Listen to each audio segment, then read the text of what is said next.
ದರ್ಶನ್ ಜಾಮೀನು ಅರ್ಜಿ ವಿಚಾರಣೆ ಮುಂದೂಡಲ್ಪಟ್ಟಿದೆ. ದರ್ಶನ್ ಜಾಮೀನು ಅರ್ಜಿ ವಿಚಾರಣೆ ಮುಂದೂಡಲ್ಪಟ್ಟಿದೆ. ಸಂಜೆ 4 ಗಂಟೆಗೆ ಮತ್ತೆ ಅರ್ಜಿಯ ವಿಚಾರಣೆ ಶುರುವಾಗುತ್ತೆ.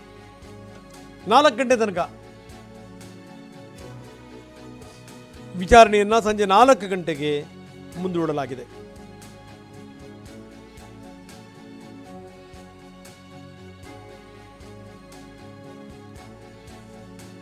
ಸಂಜೆ 4 ಗಂಟೆಗೆ ಅರ್ಜಿ ವಿಚಾರಣೆ ಮುಂದೂಡಲಾಗಿದೆ. ಬಹುಶಃ ಈಗ ಊಟದ ಸಮಯ, ಅದಾದಮೇಲೆ ಬೇರೆ ಕೇಸ್ಗಳು ಬರ್ಬೋದೇನೋ. 4 ಗಂಟೆಗೆ ಮತ್ತೆ ಶುರು ಆಗುತ್ತೆ. ಇಲ್ಲಿ ತನಕ ನಡೆದಿರುವಂಥ ಸುದೀರ್ಘವಾದಂಥ ವಾದ ಮಂಡನೆ, ಎಲ್ಲ ವಿವರಗಳನ್ನು ಕೊಡ್ತಾ ಹೋಗಿದ್ದಾರೆ ನಾಗೇಶ್. ಜೊತೆಗೆ ನ್ಯಾಯಮೂರ್ತಿ ವಿಶ್ವಜಿತ್ ಶೆಟ್ಟಿ ಕೂಡ ಹಲವಾರು ಪ್ರಶ್ನೆಗಳನ್ನು ಕೇಳಿದ್ದಾರೆ ಇದಕ್ಕೆ ಸಂಬಂಧಪಟ್ಟಂಗೆ.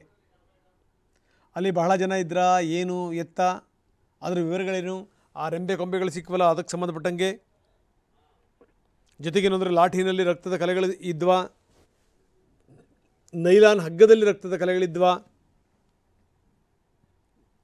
ಇದು ಜೊತೆಗೇನೆಂದರೆ ಈ ದರ್ಶನ್ ಸ್ವಇಚ್ಛಾ ಹೇಳಿಕೆಯಲ್ಲಿ ಮೃತಪಟ್ಟಂಥ ಸ್ಥಳ ತೋರಿಸ್ತೀನಿ ಅಂತ ಹೇಳಿದ್ದಾರೆ ಅನ್ನುವಂಥದ್ದು, ಧರಿಸಿದಂಥ ಬಟ್ಟೆಗಳನ್ನು ತೋರಿಸ್ತೀನಿ ಅಂತ ಹೇಳಿರೋದು, ಶೂ ಧರಿಸಿದ್ದರ ಬಗ್ಗೆ, ಜೊತೆಗೆ ಯಾವ ಬಟ್ಟೆಗಳು ಅನ್ನೋದ್ರ ಬಗ್ಗೆ ಯಾವುದೇ ಉಲ್ಲೇಖ ಇಲ್ಲ ಅಂತ ಕೂಡ ವಕೀಲರು ಹೇಳಿರೋದು. ಎಷ್ಟು ಜನ ಪ್ರತ್ಯಕ್ಷ ಸಾಕ್ಷಿಗಳಿದ್ದಾರೆ ಅನ್ನೋ ಪ್ರಶ್ನೆನ ಜಡ್ಜ್ ಹಾಕಿದರು. 2 ಇಲ್ಲಿ ಪ್ರತ್ಯಕ್ಷ ಸಾಕ್ಷಿಗಳಿದ್ದಾರೆ. ಒಬ್ಬರ ಹೇಳಿಕೆಯನ್ನು 12 ದಿನದ ನಂತರ ಪಡೆಯಲಾಗಿದೆ. ಮತ್ತೊಬ್ಬನ ಹೇಳಿಕೆಯನ್ನು 7 ದಿನಗಳ ನಂತರ ದಾಖಲಿಸಲಾಗಿದೆ. ನೋಡಿ, ಇದು ಸಂಗತಿ. ಯಾಕೆ ತಡ ಆಯಿತಾ ಹಾಗಾದರೆ?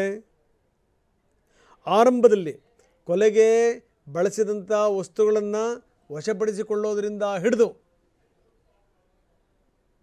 ಸಾಕ್ಷಿಯ ವಿವರಗಳ ತನಕ, ಅವ್ರು ಕೊಟ್ಟಂಥ ಸ್ಟೇಟ್ಮೆಂಟ್ಗಳ ತನಕ ಎಲ್ಲವೂ ಕೂಡ ತಡವಾಗಿದೆ. ಬೇಕು ಅಂತಲೇ ಪೊಲೀಸರು ಲೇಟ್ ಮಾಡಿದ್ದಾರೆ, ಸಾಕ್ಷ್ಯಗಳನ್ನು ಸೃಷ್ಟಿ ಮಾಡಿದ್ದಾರೆ. ಇದು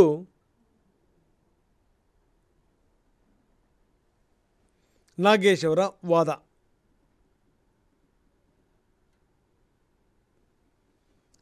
ಅರ್ಜಿ ವಿಚಾರಣೆಯನ್ನು ಸಂಜೆ 4 ಗಂಟೆಗೆ ಮುಂದೂಡಿದ್ದಾರೆ. 4 ಗಂಟೆಯಿಂದ ಮತ್ತೆ ಅರ್ಜಿಯ ವಿಚಾರಣೆ ಆಗುತ್ತೆ.